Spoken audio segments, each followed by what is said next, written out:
अंमलबजावणी करण्याची पसरणीमध्ये माणसं बोलवले तर आणि नगरसेवक ते बिचारे असे झालेत की पण हाऊस आहे ना, महासभा आहे ना, सभागृह आहे ना, मग त्या कामगाराच्या हक्काचे प्रश्न मांडा. बघा तुम्ही आदेश ते काढा. महानगरपालिकेचं कामकाज आम्ही चालू देणार नाही.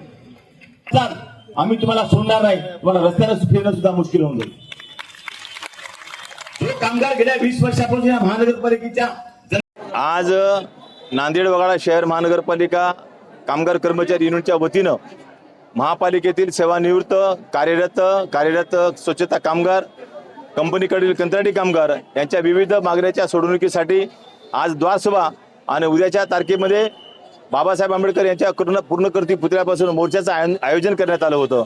महानगरपालिका व्यवस्थापनानं महापालिका कामगार कर्मचारी युनियनच्या निवेदनावर दिनांक 4 जुलै 2025 रोजी बैठक घेतली. त्या बैठकीमध्ये कर्मचाऱ्याच्या मागण्यावर सांगोपांग चर्चा झाली आणि त्या चर्चेमधून कर्मचाऱ्याचे प्रश्न सोडवण्यासाठी महानगरपालिका प्रशासनाच्या वतीनं अतिरिक्त आयुक्त माननीय गिरीश कदम सर व मुख्य लेखा व वित्त अधिकारी पकवाने सर आणि उपायुक्त टवलारे मॅडम, सहाय्यक आयुक्त GM सादिक सर यांच्या भूमिकेतून सकारात्मक निर्णय झाला आणि महानगरपालिकेच्या कायम कर्मचाऱ्यांचा 2019 पासून थकीत असलेला महागाई भत्ता सोबत देण्याचं मान्य केलेलं आहे.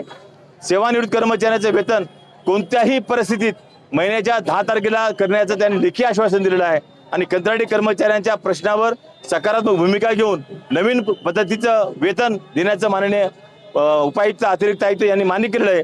त्याबद्दल आज महानगरपालिका कामगार कर्मचारी युनियनची द्वारसभा होती. त्या द्वारसभेमध्ये 4 तारखेच्या निवेदनावर 4 तारखेच्या मीटिंगची झालेली चर्चा सर्वपणे सविस्तर सांगितलेली आहे.